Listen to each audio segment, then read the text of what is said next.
कुछ औरतों ने अपनी इच्छा से कुएं में कूदकर जान दी थी। ऐसा पुलिस के रिकॉर्डों में दर्ज है। कुछ औरतें चिता में जलकर मरी थीं। ऐसा धर्म की किताबों में लिखा है। मैं कवि हूं, करता हूं, क्या जल्दी है। मैं एक दिन पुलिस और पुरोहित दोनों को एक ही साथ औरतों की अदालत में तलब कर दूंगा और बीच की सारी अदालतों को मनसूख कर दूंगा। मैं उन दावों को भी मनसूख कर दूंगा जिन्हें श्रीमानों ने औरतों और बच्चों के खिलाफ पेश किया है।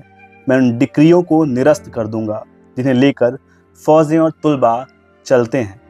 मैं उन वसीयतों को खारिज कर दूंगा जिन्हें दुर्बल ने भुजबल के नाम की होंगी। मैं उन औरतों को जो कुएं में कूदकर या चिता में जलकर मरी हैं फिर से जिंदा करूंगा और उनके बयानात को दोबारा कलमबंद करूंगा कि कहीं कुछ छूट तो नहीं गया, कि कहीं कुछ बाकी तो नहीं रह गया, कि कहीं कोई भूल तो नहीं हुई। क्योंकि मैं उन औरतों के बारे में जानता हूं जो अपने एक बित्ते के आंगन में अपनी 7 बित्ते की देह को ताजिंदगी समोए रही और कभी भूलकर बाहर की तरफ झांका भी नहीं। और जब वह बाहर निकली तो औरत नहीं, उनकी लाश निकली जो खुले में पसर गई माँ मेदिनी की तरह। एक औरत की लाश धरती माता की तरह होती है दोस्तों, जो खुले में फैल जाती है। थानों से लेकर अदालतों तक मैं देख रहा हूं कि जुल्म के सारे सबूत मिटाए जा रहे हैं।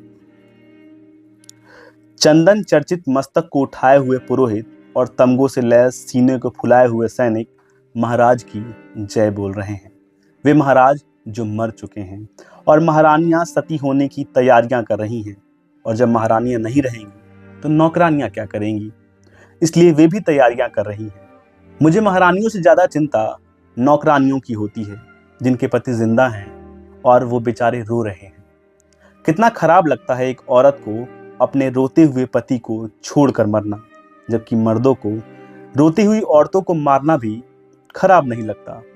औरतें रोती हैं, मर्द मारते जाते हैं। औरतें और जोर से रोती हैं, मर्द और जोर से मारते हैं।